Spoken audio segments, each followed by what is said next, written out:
What's going on, guys? We're back again with another video. Recorded one yesterday, so we're getting consistent, and that's the key, consistency. So today we got a compression tester from Harbor Freight to compression test this motor and also compression test that motor. The reason we're doing that is to find out the numbers, like the range of the bottom end. Basically, it's just diagnosing.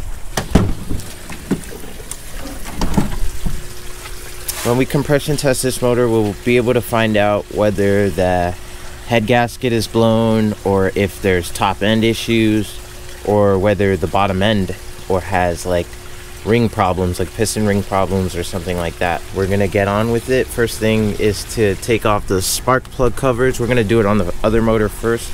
We're gonna take off the spark plug covers, take out the coil packs, take out the spark plugs, all of them, and then get the compression tester on there and do some testing.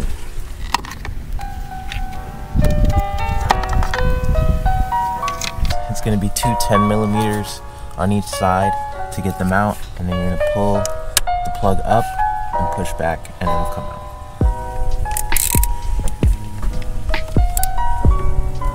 Alright, so we're going to go ahead and pull the coil packs on out of here. Just go ahead.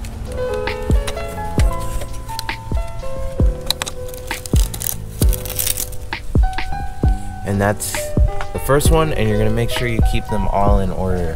So you want to put them back in the same order that you took them. So that's number one. So.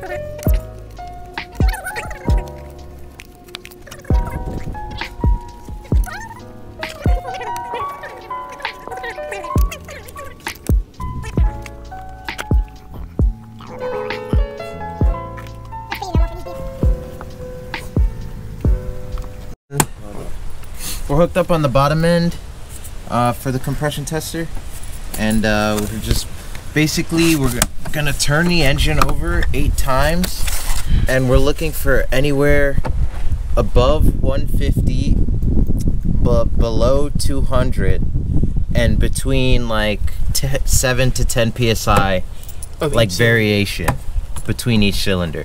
We just hook this quick connect up here. Goes all good, and then we have a jump pack connect in the back so we don't lose voltage.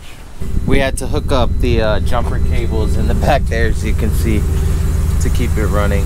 So I'm gonna give it the good 8 clicks and get our number.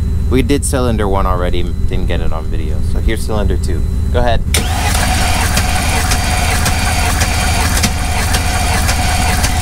Same number of 182, 181 area, so the same number.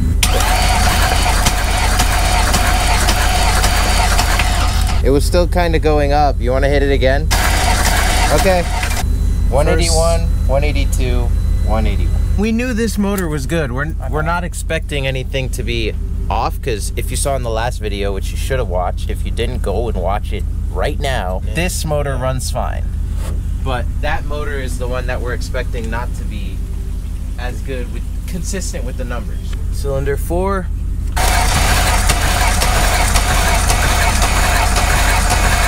Holy shit. That's not good. That one was high. Super high. Like 205. We're gonna try that one again. Hold on.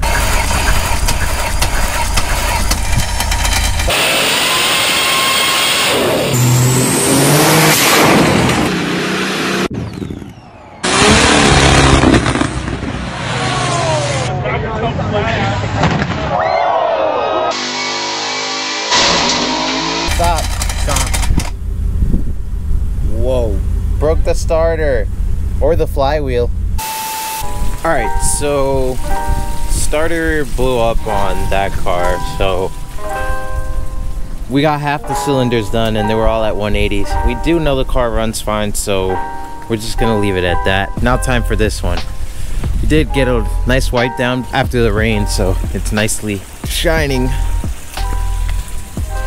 I did notice, after it being clean, we did notice a couple of imperfections in the paint. Thank you. There's one ding there, the one's in the back, a scratch here. little thing there. But other than that, it's perfect. Like, very clean. You can see the fact that it's garage kept. Not a lot of orange peel on the paint. The hood looks like it might have been repainted, but the fenders are definitely OEM black. Doors are OEM black. All that. And of course the wheels are looking immaculate. So we're gonna do everything we did on that car. I'm not gonna show you, just take off the covers, spark plug covers, coil pack, spark plugs, and then we're gonna get the compression test numbers from this motor right here. So we're hooking up the compression tester to cylinder 1 on the Black Beauty here, and you can look back at all the stuff we pulled out. I had a bunch of OEM BMW coil packs. The spark plugs, I've actually never seen these spark plugs before with 4 prongs, but they're coated in oil as well. So I mean, the first bank was clean, but the second bank was pretty coated in oil in the back.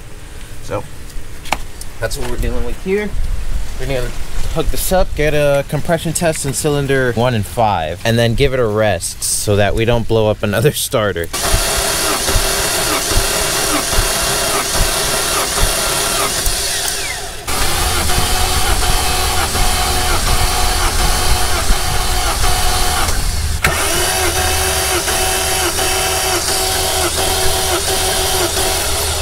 That wasn't very long, but give it a little more.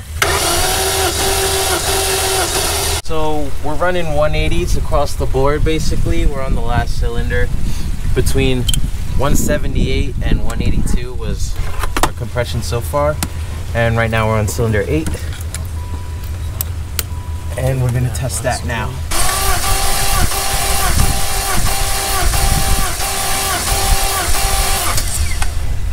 This one was a little bit high.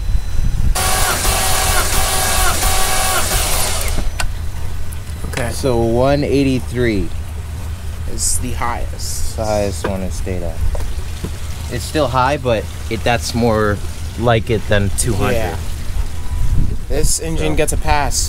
So that means Josh has to figure out why it's smoking. Geez, I guess I'm supposed to be figuring out who robbed the store across the street, but geez, I don't know. We're gonna start with those spark plugs for sure, because the other car doesn't have those spark plugs in it. First, they have 4 prongs and they're caked in burnt oil, so clearly there's something wrong. I'll go cut that truck off. So we're gonna take the spark plugs from this car and then put them into here, see how that works, and if not, we're gonna reassess and see what other problem could be causing the white smoke. The next day. What is up, guys? Back again with another video today. We've already started, actually. Yeah, we started changing out the shifter on Gramps, the E39. Yes, sir. We took the shifter out of Becky, the rusty, old, beat-up beater. Becky was, she was a first-time thing, you know? Yeah, so now we've moved on to bigger and better things. With Gramps. With Gramps. So to remove the OEM shifter on this car, you have to like rotate this white thing, washer thing. What is it? I don't know. Yeah, washer, and then there's like a clip on the bottom for this arm that goes to the shifter, and basically it just pulls out from the top, and then you drop in the new one, put the 2 clips on the top and bottom, and then that's that. Shifting. You're short shifted. Also, things we took off the other car, the carbon emblem, because Aaron messed with the carbon on the black. Come on, man. It's hard. And some trim pieces, basically. A couple of trim pieces. You can see those ones are looking minty, minty, minty. And we have the OEM shifter that Aaron has somewhere around here, the shift knob. It's in the seat. M Sport shift knob. It's like right here. Looking very snazzy. Super clean. It's brand new. And then the brand new shift boot, which is we had from the other car as well. So just transferring parts, and that's the wave. So underneath the E39 here, right between the two big catalytic converters, you're gonna see your shift arm, which I already removed, and the shifter basically right there where my hand is. This is the bottom of the shifter, and that arm, that arm goes in the shifter like so, and then there's a clamp on the end of it, which Aaron has up there. That it's a C clamp that goes on the end of this. I'll show it to you guys in a minute. Here's the C clamp that goes on it right there, and it kind of just slips onto the end so that you don't like lose the cable while you're trying to bang through gears. Back to the top where we spin the washer thing and then pull out the shifter. 10 minutes later, it's just spinning. Which way? You have to go. So I was twisting this way. Yeah. Spinning the shifter this way and also pushing the outer ring this way. Yeah, and we just gave it a squirt of WD-40 and it just popped right out. So that one comes out. A la basura. Grab the dine-in. Beautiful din-in. Make sure the sticker is facing front. That's how it goes in.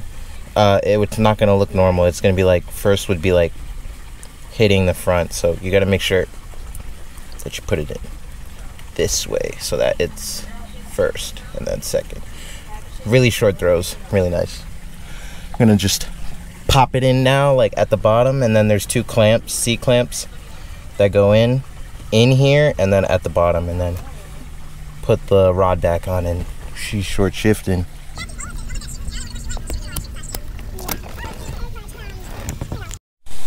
After a half hour. Yeah, we're back again.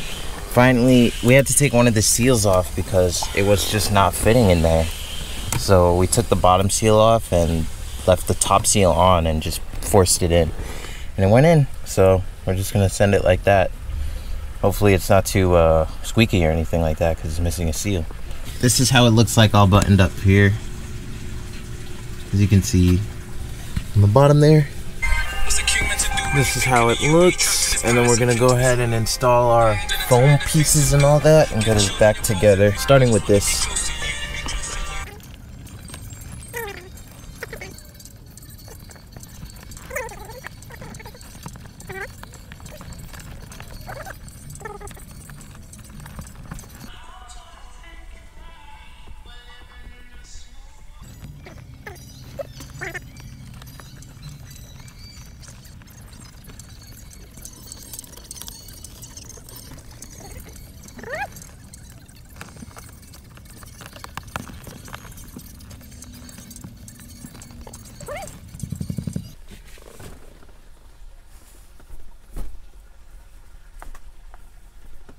First is hard.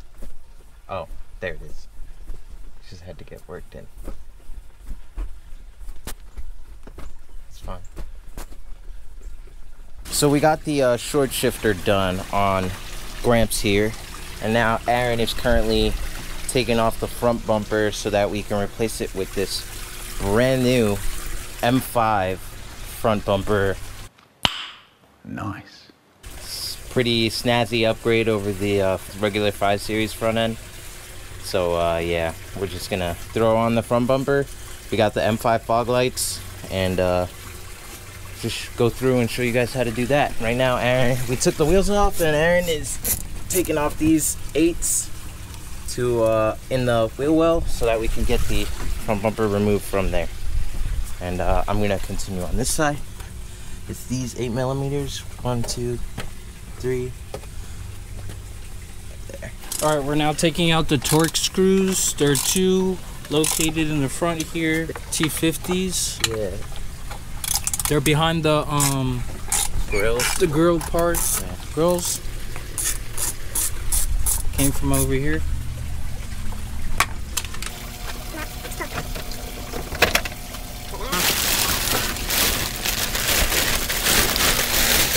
Oh, a bit of hardware in there. Say that thing. We're gonna try and mount the crash bar into the back of here first, and then mount it back up onto the bumper.